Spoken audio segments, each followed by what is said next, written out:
Bon, première étape pour s'installer, il faut débarrasser tout ce bazar.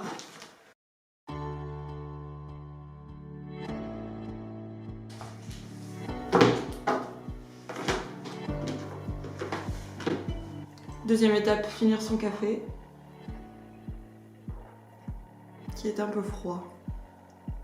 Bon, là l'idée c'est que je vais réviser mon test de finance de la semaine prochaine et comme j'ai besoin d'un petit peu de motivation, je me suis dit que j'allais vous embarquer dans mes révisions. Je sais qu'il y a des vidéos Study With Me sur YouTube, je sais pas si ça marche vraiment ou pas, en tout cas moi j'aime bien les regarder de temps en temps. Vous savez, on a 2 heures où on se dit allez, c'est un peu comme quand on est à la bibliothèque et qu'on voit les autres personnes travailler autour de soi, ça motive à rester concentré soi-même, à peu près. Donc voilà, si vous voulez réviser un petit peu avec moi, regardez cette vidéo, ou si vous voulez, je ne sais pas, partager mes interrogations sur les bêtas économiques, et ben vous pouvez rester aussi. Ce matin j'ai eu cours de 9h à 10h30 avec le prof, on a passé le test de l'AMF, enfin seulement une partie parce que c'est une partie de notre évaluation. Et là, l'idée c'est que je vais revoir tout ce qu'on a fait depuis le début et puis poser mes questions si j'en ai parce que le prof est en ligne jusqu'à 12h15. Donc voilà, c'est des révisions individuelles avec le prof qui est là pour nous répondre si besoin. C'est quand même super cool.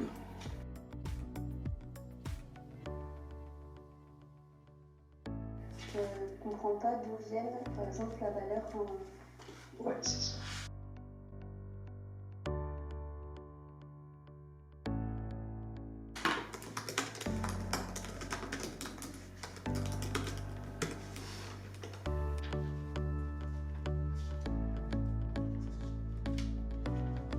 Si j'avais un conseil de base à vous donner quand vous commencez à réviser un cours, rappelez-vous toujours de l'objectif du cours.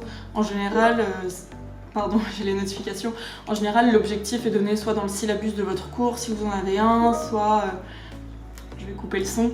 Enfin, c'est assez facile de le retrouver. Je veux dire, un prof, quand il construit un cours, même si c'est l'éducation nationale, si vous êtes au collège, au lycée ou à la fac, enfin, un prof qui construit un cours, il le fait dans un objectif d'apprentissage pour ses élèves, ça paraît évident, mais je trouve que souvent on peut avoir tendance à passer rapidement, alors que si on se souvient de ce qu'on veut nous inculquer et des connaissances qu'on est censé avoir acquis à l'issue du cours, bah c'est quand même beaucoup plus facile d'orienter ses révisions et de replacer tout ce qu'on voit dans un contexte plus général. Et c'est aussi comme ça qu'on apprend le mieux. Redemandez-vous toujours qu'est-ce qu'on cherche à m'apprendre. Et ça sert à rien de faire des exercices un peu bêtement, comme on dit.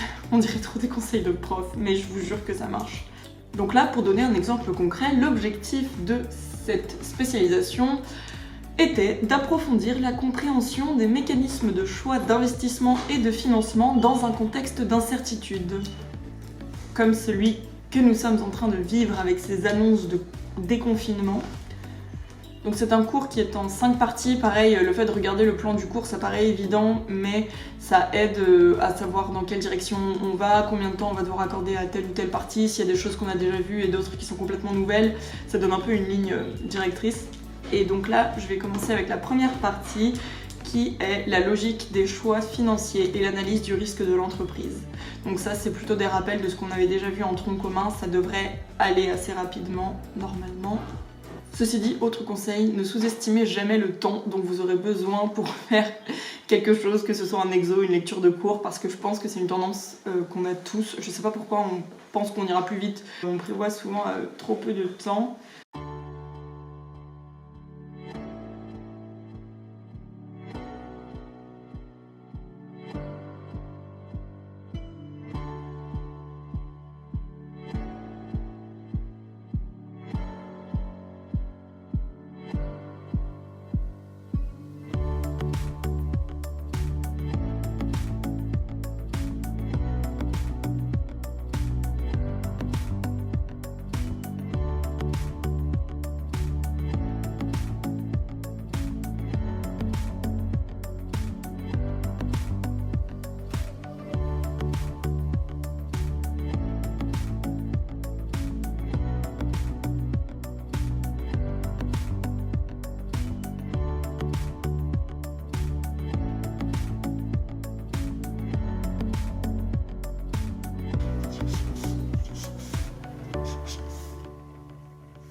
Ouais, je suis pas préparé.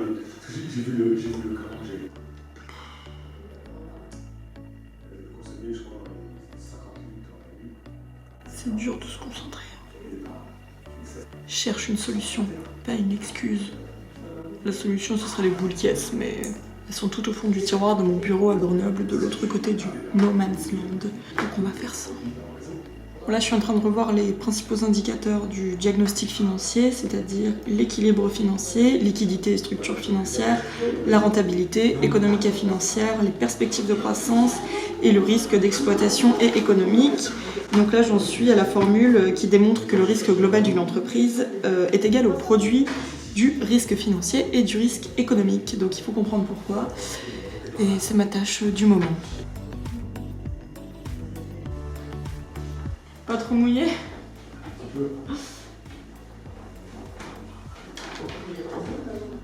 Il y a 205 pages de cours quand même.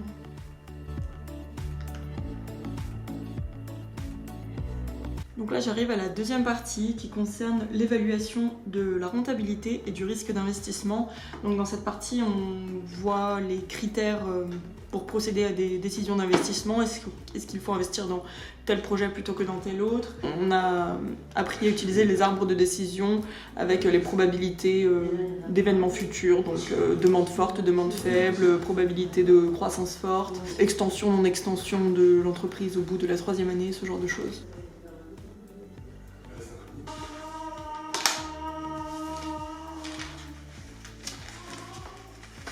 Qu'est-ce que tu cherches? Le numéro de téléphone?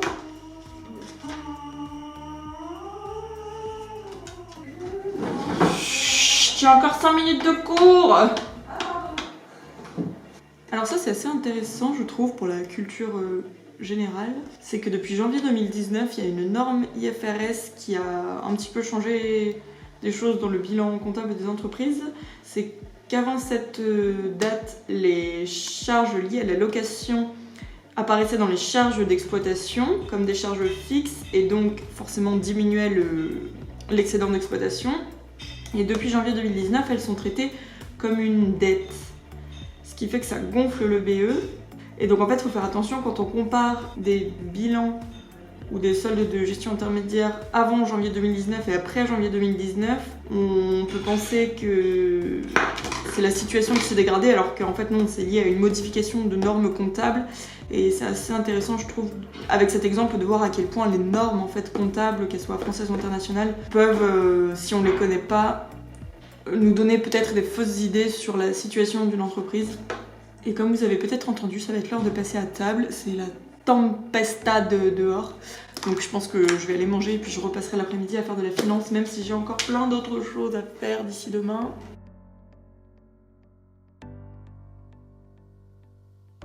Il est 14h, ça fait une demi-heure que je me suis remise au travail après déjeuner. Entre temps, je me suis faite virer de la table du salon parce que c'est la table officielle pour faire le Scrabble, qui est une vraie tradition ici. Donc après cette petite demi-heure post-déjeuner, j'arrive à la fin de la partie 2 de finance. Et là se pose un dilemme qui m'arrive souvent dans mes to-do list. Vous savez, quand vous avez une chose à faire qui est plus importante, mais qui est moins urgente. D'ailleurs, je crois qu'il y a une matrice avec les 4 cases, comment prioriser ses tâches en fonction de l'urgence et de l'importance. Est-ce qu'on délègue, est-ce qu'on repousse, est-ce qu'on fait tout de suite? C'est-à-dire que la finance, j'ai encore une semaine pour la réviser, alors que j'ai une autre chose plus urgente à faire pour demain. Mais c'est quelque chose qui me demande moins d'énergie mentale et moins de motivation que la finance parce que j'ai plus de facilité à m'y mettre. Ça parle de management, de la diversité culturelle, donc c'est un sujet qui m'intéresse beaucoup. J'ai des lectures à faire, des fiches, des activités, des rapports, des réflexions, enfin des milliards de trucs quoi. Même des analyses d'œuvres d'art, c'est super intéressant. Donc ça demande quand même du travail, hein.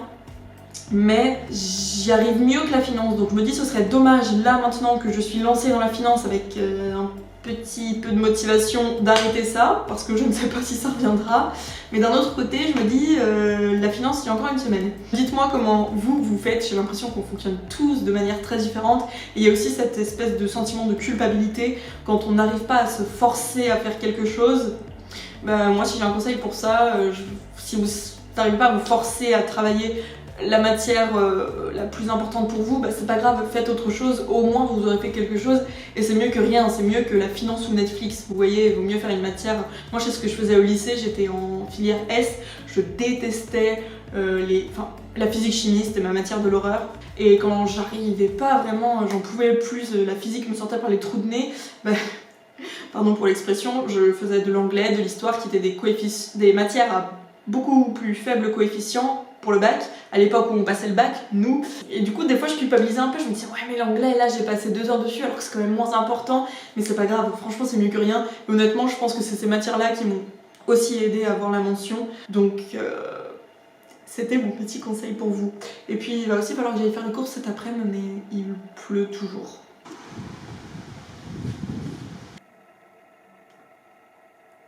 Be a lady, they said. Your skirt is too short. Your shirt is too low. Don't show so much skin. Cover up. Look sexy. Look hot. Don't be so provocative. You're asking for it. Don't be too fat. Don't be too thin. Eat up. Slim down. Stop eating so much. Order a salad. Be a 00. Be nothing. Be less than nothing. Be a lady, they said.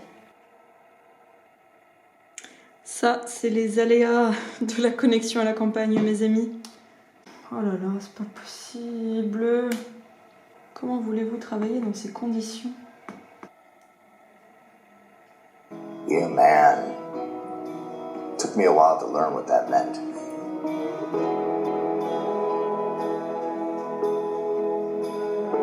Act tough?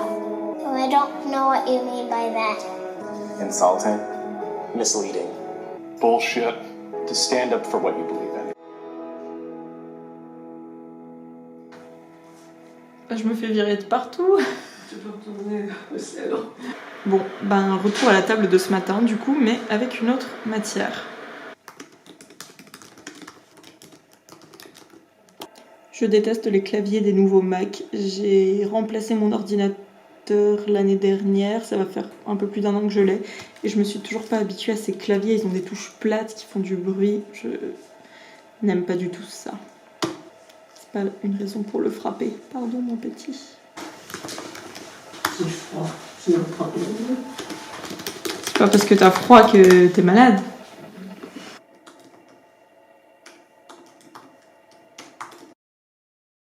Bon, après, quand il y a des jours où on est fatigué, faut pas trop forcer non plus. Hein.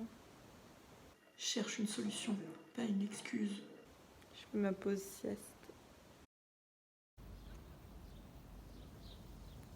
Regardez-moi cette merveille de la nature sur le chemin du retour. Dis bonjour aux fans, petit escargot. Donnez-lui un nom dans les commentaires.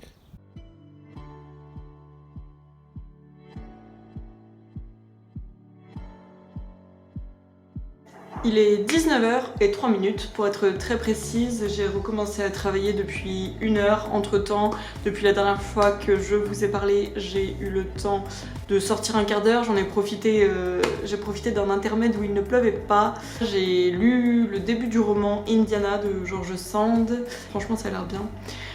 Qu'est-ce que j'ai fait d'autre? J'ai testé des filtres Instagram aussi. J'en ai trouvé des trop beaux. J'ai passé tellement de temps dessus. Enfin, pas si longtemps que ça, mais proportionnellement à l'utilité de la tâche, je pense que c'était un peu trop longtemps. Mais c'est normal d'avoir des moments improductifs comme ça dans toute journée et d'avoir des journées complètement improductives en entier également. Mais là, c'est reparti pour mes 3 activités. La première activité, c'est des études de cas en fait, des textes, et puis il faut réfléchir, donner son point de vue, c'est pas toujours... hyper, comment dire, philosophique. Enfin, on nous demande de donner notre point de vue sur tout, ce qui est intéressant parce que ça nous force à réfléchir, mais parfois on se dit qu'on enfonce un peu des portes ouvertes, ou alors c'est un peu le système à l'américaine où genre tu dis un truc et waouh, c'est génial. Bref, le premier sujet c'était à propos de l'adoption des noms anglais, alors en l'occurrence anglais mais des noms occidentaux par les immigrés chinois. C'est un sujet, j'allais dire que je connais bien, je le connais pas bien. Enfin, mes 2 meilleures amies sont d'origine chinoise. Ma meilleure amie n'a pas changé de prénom, elle a un super joli prénom. Et mon autre meilleur ami, lui, il a un prénom français, c'est ses parents qui l'ont choisi, qui ont décidé. Donc j'ai eu l'occasion de parler avec eux de ce changement de noms. Je suis sûre que, enfin parmi vous, il doit y en avoir aussi qui ont adopté des prénoms français, dont les parents ont choisi un prénom français pour faciliter l'intégration, etc. Donc en fait c'est tout un sujet, hein. C'est un peu une question sociale aussi, une question d'identité. J'aurais bien aimé justement pouvoir en discuter avec des gens qui sont directement concernés plutôt que d'essayer de donner mon avis. On est obligé de faire des hypothèses, mais je trouve que c'est pas trop ma place, donc je suis un peu mal à l'aise par rapport à ça. Mais le sujet est intéressant en lui-même. La deuxième étude de cas, c'est à propos... c'est un événement diplomatique qui concerne les Français, puisque le président Jacques Chirac, feu Monsieur Chirac, en 1900... on ne sait pas. En gros, il avait pété un câble parce que le président de quelle organisation? Je crois que c'était le PDG d'Air Liquide, bon, un grand industriel français, avait délivré son discours, prononcé son discours en anglais devant, enfin, un sommet de l'Union Européenne, et voilà, Jacques Chirac n'était pas très content parce que pourquoi est-ce qu'on adopterait l'anglais au sommet de l'Union Européenne alors que c'est pas du tout le langage dans lequel les gens ont l'habitude de travailler. Et puis bien sûr Monsieur Seyer s'était défendu en disant que l'anglais c'est le langage du business, et je pense qu'il a raison. Alors forcément c'était il y a quoi, 20 ans peut-être, le contexte n'était pas tout à fait le même, je pense qu'on a évolué là-dessus, mais on peut pas se passer de l'anglais, et we can be do what we want to do, on se rend bien compte que ça passe plus. L'impérialisme anglais, on s'y soumet les gars, qu'est-ce que vous voulez? Et la troisième étude de cas, je n'ai pas encore eu le temps de la faire justement, donc je ne sais pas de quoi il retourne, et pour l'instant je m'en fous parce que je ferai ça après dîner. Donc je vais arrêter ma journée de travail, ou en tout cas cette vidéo. En vrai je pense pas, parce qu'à chaque fois que je me dis j'arrête, je finis par revenir, et ça m'arrive parfois de travailler jusqu'à minuit parce que comme par hasard, je me prends de passion pour le sujet à l'heure la plus tardive de la journée. Je ne sais pas pourquoi les choses sont plus intéressantes entre 21h et minuit. C'est un peu mystérieux, donc pas sûr, peut-être que je continuerai soit la finance, soit cette matière-là. Mais dans tous les cas, j'ai cours à 9h demain matin, en ligne toujours, donc je vais essayer de pas me coucher trop tard non plus, et puis j'aurai l'après-midi de libre, donc je pourrai recommencer tout ce que j'ai pas pu faire aujourd'hui. Je vous souhaite à vous aussi d'avancer au rythme que vous voulez, ou au moins de pas être stressé par l'impression de prendre du retard dans votre travail. C'est difficile de trouver l'équilibre, je trouve, entre le moment où tu te dis il faut que je me mette un coup de pied aux fesses, il faut que je me force à travailler parce que ça se perd aussi l'habitude, et le moment où on essaie d'être un peu plus empathique avec soi-même et de pas être trop dur, se dire c'est bon, on a le droit de respirer un peu aussi, surtout en cette période un peu particulière, très particulière. Ne soyez pas dur avec vous-même. Travaillez si ça vous stimule, si vous en avez envie, si c'est important pour vous. Voyez aussi à long terme, sans vous stresser sur les trucs au jour le jour. Le plus important c'est de garder vraiment le contact avec une forme d'activité cérébrale, et de ne pas larver toute la journée. En tout cas c'est mon point de vue, et dites-moi si vous le partagez ou pas. À bientôt!